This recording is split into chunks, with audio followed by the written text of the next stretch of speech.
the window listening to the summer night rainstorm, while watching people interacting with each other in a seductive atmosphere that only people of the night can love. Ellea rubs her hands through her dark hair, slowly massaging her scalp with her favorite combination of sweet almond, jojoba and hemp seed oil. She couldn't help but to get up and allow her hips to begin swaying to the rhythm of jazz music playing from downstairs at Freddy's bar and grill, imagining the warm breath of her fiancé on her neck as he plays with her dark locks. Ellea twirls around until she falls back onto her bed from dizziness. Don't know what more intoxicating, the buzzing of a restless town at night, the sound of a quickened heartbeat, or the aroma of barbecue and sweet pastries filling the air.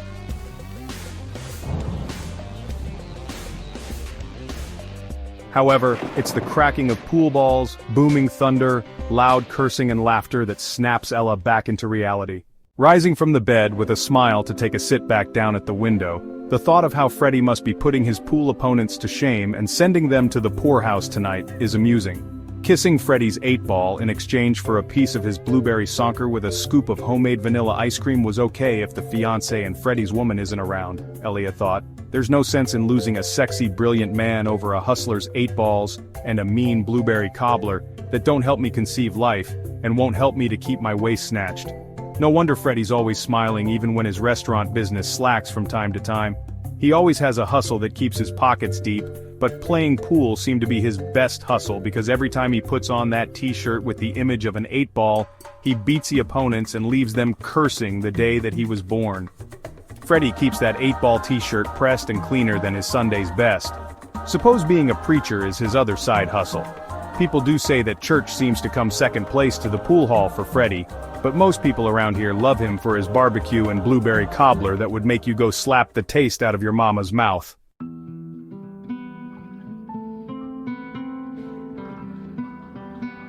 Breathing in the saltwater scent in the air as the thunder fades while dressing her hair in twin braids, Ellea notices that there's a man wearing a light trench coat and brimmed hat standing alone under a streetlight directly across the street from Freddy's bar and grill. Smoke caresses the lower half of his face and cuffed hands as he inhales and exhales what appears to be a cigar. The golden cigar brand seal glistens with the red point of light dancing up and down and side to side under the dark brim of his hat, hiding his eyes. Reaching down to pick up the black feather to pin in her hair, who is this guy and why do I care? I've seen a lot of men walking on this street day and night, but I don't recall any of them capturing my attention like this. Placing the black onyx on her right pinky finger and the golden tiger's eye necklace. Catching a glimpse of a gold ring on his right pinky finger, Ella begins doubting that it's Elton. The dark street grows silent now, as a silver line quietly splits the night sky and thunder whispers threats to return with a vengeance.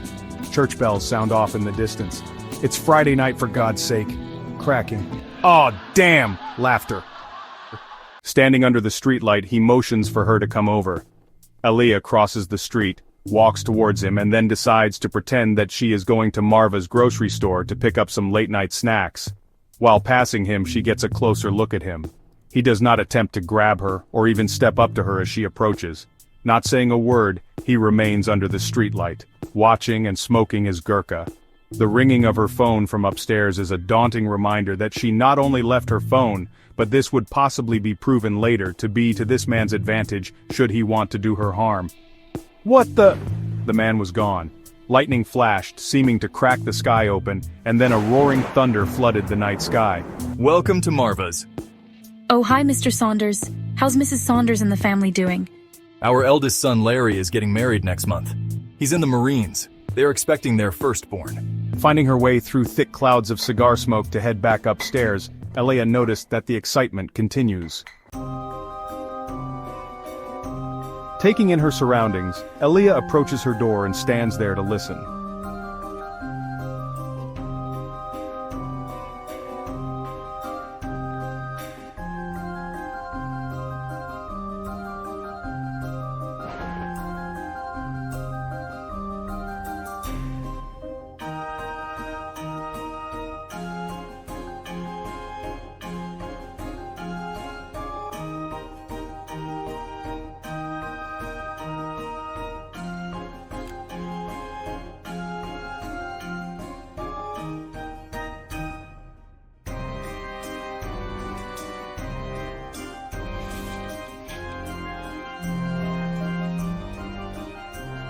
Hello, hello! Who is it?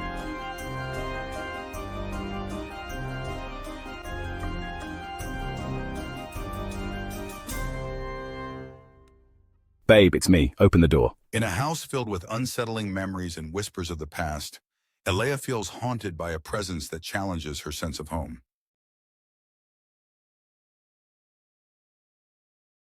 Sitting by her window enjoying the breeze and the ambience of a busy town, Ellea allowed herself to start daydreaming.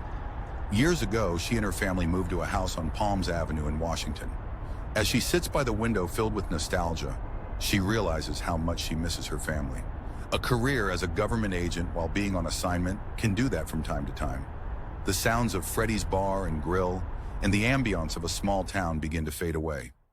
As they unload boxes, Ellea sighs, "I can't believe we're leaving New York." Her mother replies, "Change can be good, Ellea. Just give it time." Ellea observes her sisters saying, "So, what's the plan for everyone now?" Laura smiles, "I'm off to college soon. You'll see, it's exciting." Ellea's father says, "You know, sweetheart, I'd love to see you in law school one day." Ellea hesitates, replying, "Yeah, but what if I want something different?" In a quiet moment with her boyfriend Edward, Ellea confides, "I love forensics. Solving mysteries feels like my calling." Edward grins, "Then you should chase that dream." Ellea looks at the house and mutters, "It's beautiful, but something feels off." Tanya laughs, "You're just tired. It'll grow on you." As they explore, Ellea's dad beams, "Can you believe how spacious this place is?" Tanya replies, "I can't wait to decorate my room." Ellea whispers to herself as she unpacks, "No, it's just a house. Nothing to worry about." Her little brother Michael peeks in. "Are you okay? You look like you've seen a ghost." Ellea jokes, thinking aloud, "Maybe I am seeing things." She thought about the old woman's grin, and it lingers in her mind as she shakes her head. "Get it together, Ellea." Michael turns to go downstairs. While unpacking, Ellea feels a presence behind her. She thinks of the mysterious old woman that she saw standing in her bedroom doorway earlier. Turning to face her, Ellea gasps, "Where did she go?" She glances back, half expecting to see the old woman again, murmuring, "This is crazy." Ellea smiles at her new room but says softly, "It's peaceful, yet why do I feel like I'm being watched?" She shakes her head, trying to dispel the thought. Looking out the window, Ellea comments, "It's so lively out there. Why can't I feel that joy?" She sighs, wishing for a sense of belonging. Feeling a chill, Ellea whispers, "Please tell me I'm just imagining things." Her heart races as she feels the weight of someone behind her. A voice calls, "So, Ellea, how do you like your room now?" She gasps, "Who's there?" Her mind races, terrified of the answer. Seeing Tanya, Ellea exclaims, "Oh gosh, you scared me." Tanya laughs, "What's with the jump? I thought you were just being dramatic." Tanya raises an eyebrow. "Seriously, what's bothering you? You look like you've seen a ghost."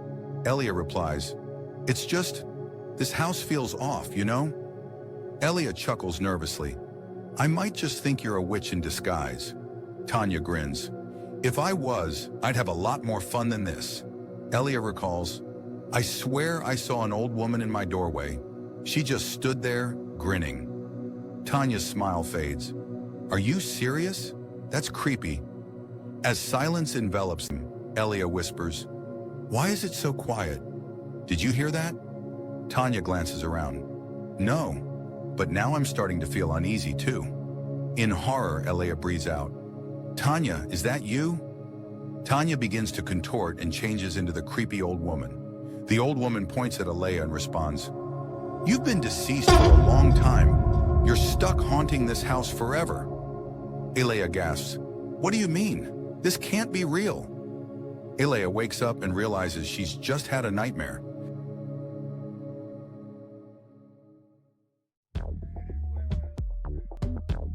Get it together, Ellea. Honey, are you ready? We're running late. It was all just a dream, but what's the meaning of it?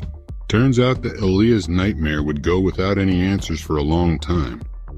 Now, sitting at her window enjoying the breeze, Ellea thought of how seeing that man standing across the street from Freddy's bar and grill staring up at her was beginning to weigh on her.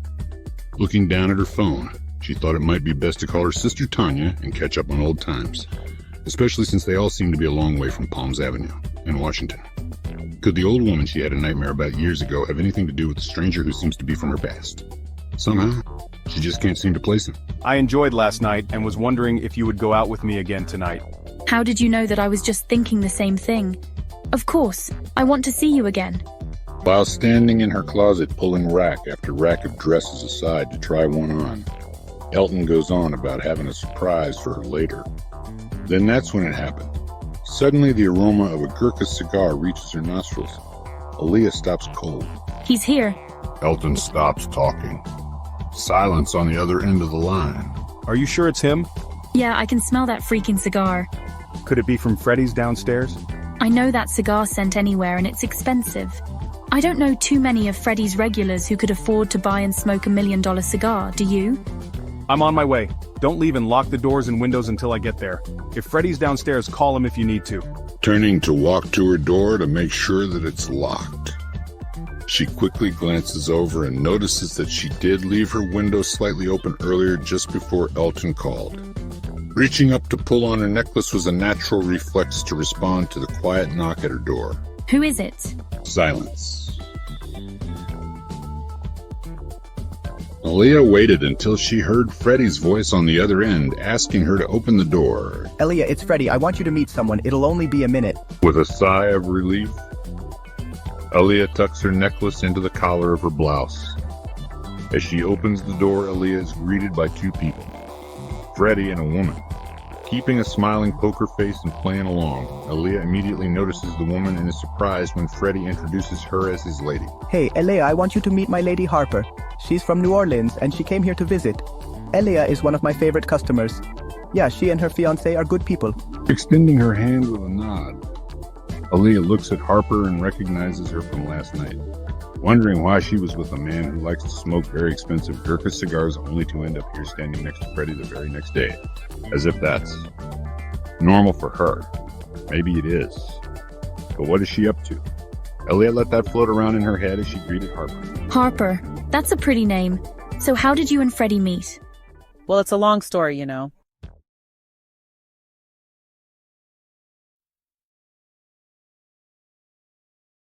A high-profile execution trial closes. Justice is delivered. But when Ellea Franklin begins questioning the forces pulling the strings, she learns that justice is never final. It's manipulated, reshaped, and resurrected. It turns out that it's the verdict that no one questioned. When Ellea Franklin received her jury summons, she barely thought twice. It was an inconvenience, a disruption, but the case caught her attention.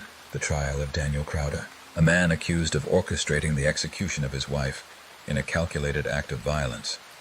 Witnesses painted him as a man of obsession, unpredictable in temperament but meticulous in habit.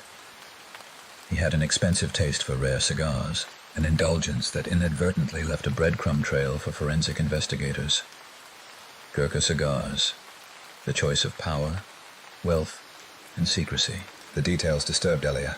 Investigators had periodically collected samples of the cigar's white ashes and its oily wrapping paper at multiple crime scenes over the years. The pattern was undeniable and chilling.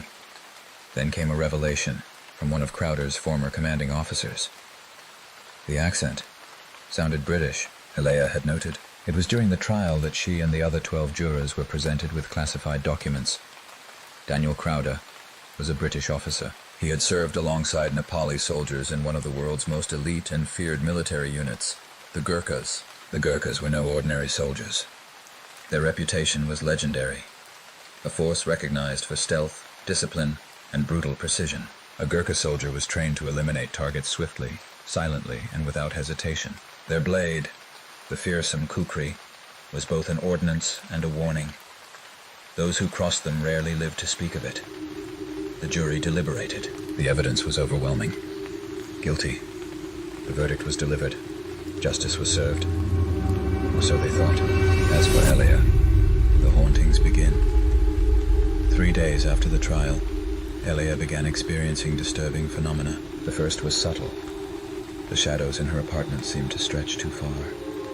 Then, pages from her trial notes vanished, as if someone had removed them while she slept. But worst of all were the voices. You let them eliminate me. At first it was a lone whisper, a woman's voice. Soft, sorrowful. Then another voice emerged. Darker, sharper, male. Keep quiet, or else. The accent. It was British, but something about it felt calculated, rehearsed. A realization clawed at her mind. It was during the trial that she learned Crowder had once been part of the Gurkhas, a unit known for stealth, discipline, and brutal precision. Was it his voice? Or was it someone else from the network that protected him? Ellea forced herself to ignore the fear creeping up her spine, but the pressure in the walls, the sudden static in the air, it was suffocating. And then, the case file reappeared on her desk. The confession, the key evidence that sealed Crowder's fate, was inconsistent. Daniel Crowder wasn't deceived. He was part of something bigger, something sinister. An entire network of deception was about to be revealed. Determined to uncover the truth, Ellea sought out an investigator who had hinted at tampered evidence. The moment she sat down with him, she knew she had stepped into something she wasn't meant to see. Crowder's confession. Forced. Fabricated. Staged to ensure conviction. The white cigar ashes with brown oily wrappings found at the crime scene. Circumstantial, but never conclusively tested for DNA. A juror connected to the prosecution. This wasn't justice. It was manipulation. Crowder wasn't simply a rogue criminal. He was a member of an international network. A force that bent trials, influenced verdicts, and eliminated those who threatened exposure. Ellea wasn't paranoid. She was being hunted. Ellea had barely processed the depth of the conspiracy when she turned on her TV and froze. Daniel Crowder was on every news channel, every social media feed. The convicted criminal wasn't silent. He was fighting back, publicly. Crowder demanded an appeal, citing 3 key reasons in his statement. Juror misconduct. Crowder claimed that a juror had prior knowledge of his military past, which unfairly influenced deliberations. He alleged that the juror saw declassified Gurkha military reports, violating his right to an impartial trial. Mishandling of evidence. Crowder argued that the prosecution withheld forensic evidence from his defense team. He pointed to the Gurkha cigar remnants, which had never been conclusively tested for DNA, claiming this oversight jeopardized his ability to present a fair defense. Court bias. Crowder accused the judge of removing key witnesses who could have testified on his behalf. He insisted that classified military information was deliberately suppressed, distorting the truth about his activities overseas. But the most terrifying theory spread across social media. Crowder wasn't just requesting an appeal, he was planning an escape. Ellea suddenly found herself facing a race against time. Rumors exploded across social media. Crowder had leverage, a network willing to break him out if the appeal failed. Ellea knew she couldn't afford to ignore this any longer. She reached out to trusted contacts, state officials, military officers, ambassadors, Supreme Court judges, and law enforcement authorities. She needed protection. She needed answers. Her inner circle urged caution. They advised her on how to shield herself, how to avoid becoming a pawn in Crowder's game. But one warning stood out. Ellea, if Crowder escapes, no one is safe. Justice was never blind. It watches. It eliminates. And now, it was coming for her. What do you think? If Crowder's appeal is denied, will he attempt an escape? Or is the conspiracy even deeper than we know? Like, share, and leave your thoughts in the comments. Wishing you happy screams and hilarious dreams.